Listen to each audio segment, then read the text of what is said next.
Hello, and welcome back to episode 7. Drumroll, please. We've got Hercules. Hercules was a very, very, very famous hero. Everyone knows who he is. Hercules' parents were Alcmene and Zeus, which is no surprise because Zeus couldn't keep it in his pants. Across his life, Hercules had to complete 12 labours. The labours were to slay the Nemean lion, which he did through suffocating it.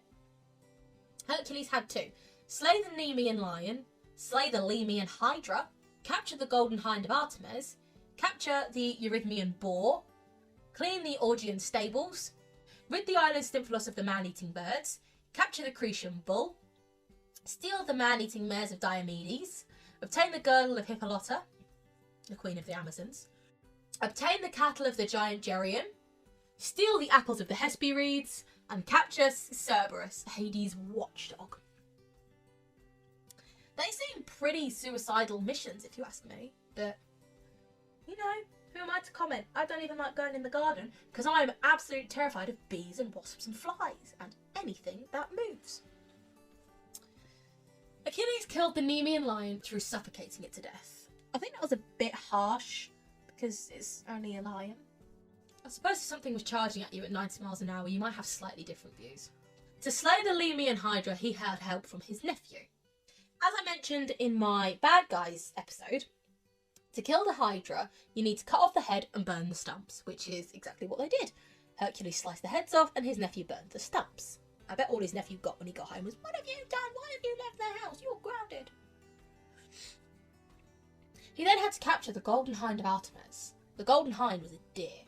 That was one of Artemis's most treasured animals. That was her symbol.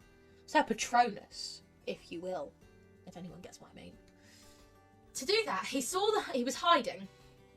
To do that, he hid. From his hiding place, he saw the hind from behind the tree line and chased after it on foot for a full year through Greece, Thrace, Hysteria, on the land of the Hyperboreans. Then he trapped it in a net and took it home. I bet Artemis was very happy with him after that.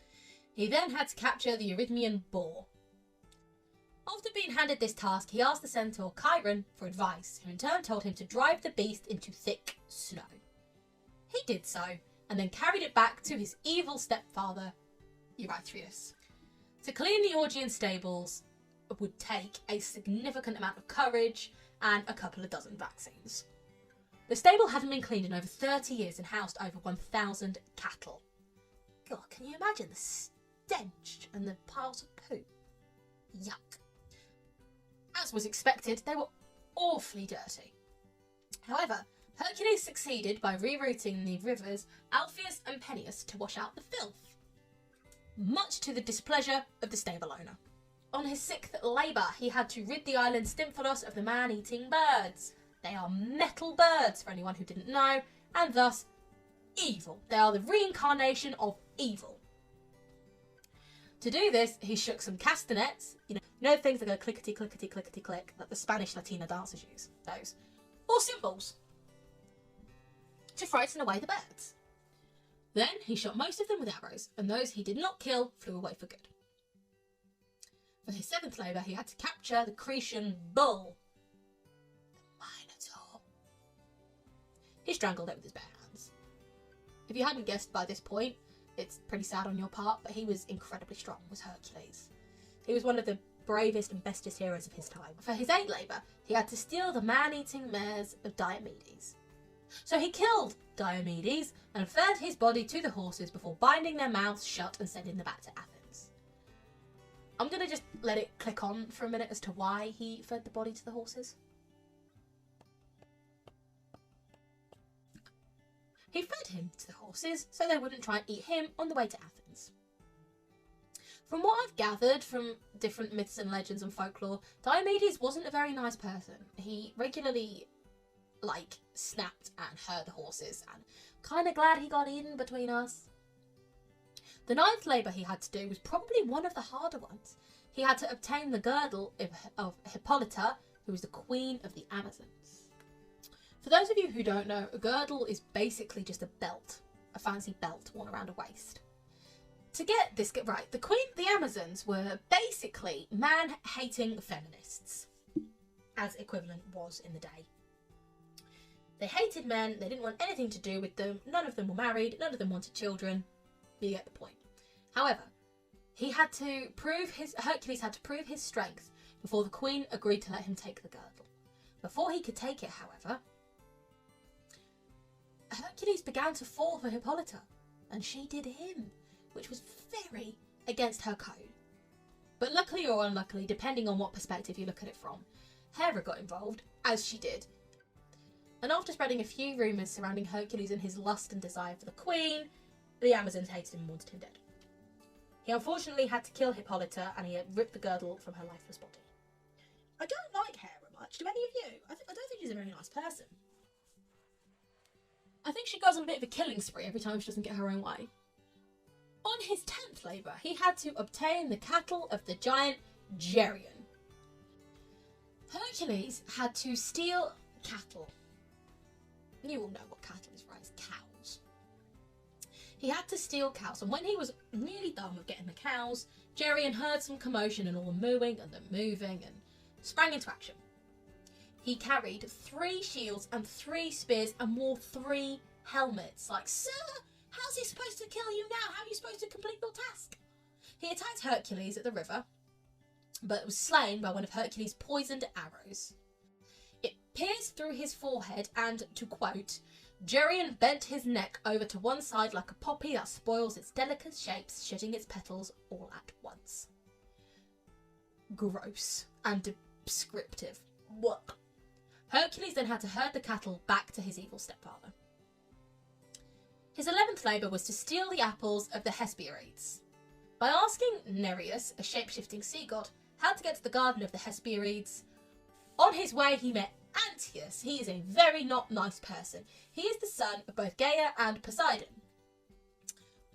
Antaeus believed that by giving Poseidon the skulls of his kills, it would make his father love him. It did not, it did very much the opposite. The only way to kill Antaeus was to lift him off the ground and off the earth. Otherwise, every time he was hurt, the ground would heal him being a son of Gaia. Hercules managed to kill him by lifting him into the air and crushing his ribs. Hercules finally got to the garden and convinced Atlas, you remember him, the con artist who held the sky, to get 3, you remember Atlas. He convinced him to grab 3 apples of the Hesperides for him, so long as Hercules held the sky. It was done, but Atlas decided he wanted to finish Hercules' task on his own. Hercules then tricked Atlas into taking the sky again before going to give the apples back to his stepfather. Just interestingly, before I go on to his 12th labour, the Hesperides were actually Atlas's daughters. Yeah. Bit weird, but they were all very man-hating feminists as well. There seems to be a bit of a recurring theme in Greek mythology about men and the hate. But anyway, the final labour, the 12th one. At this point, I'd just be on my knees begging for death. I'd be like, I can't do this anymore, kill me, I can't be bothered, this is too much work. But Hercules, no. This is why the Greeks and gobby teenagers are very different people. But anywho, his 12th labour was to capture Cerberus, Hades' watchdog. Hercules found Hades and asked permission to bring Cerberus to the surface, which Hades agreed to if Hercules could subdue the beast without using weapons. I mean, I'd probably just get a squeaky ball and go, come here boy, come play with the ball. But he'd probably eat me, to be fair. I mean, my own dog ignores me all the time. So, yeah. He also tries to push me off the sofa when I sit on him. But Hercules managed to overpower Cerberus with his bare hands and slung the beast over his back. He then carried him out of the underworld through a cavern entrance. No, he didn't kill Cerberus. He just, especially because they temporarily sedated him. Cerberus was very much alive and returned to his doggy business of guarding the underworld. I have to say, all these heroes are a hell of a lot braver than I am. I get scared if I hear a door shut, you know. I'm a very, very, very jumpy human. This was our 7th episode together. My God, how's time flown? It's a bit of a sad note though, there's only 1 episode left. I know, I feel a bit sad as well. But it's about the underworld and all the rivers and the places and the curses. Ooh. Make sure to come back for episode 8.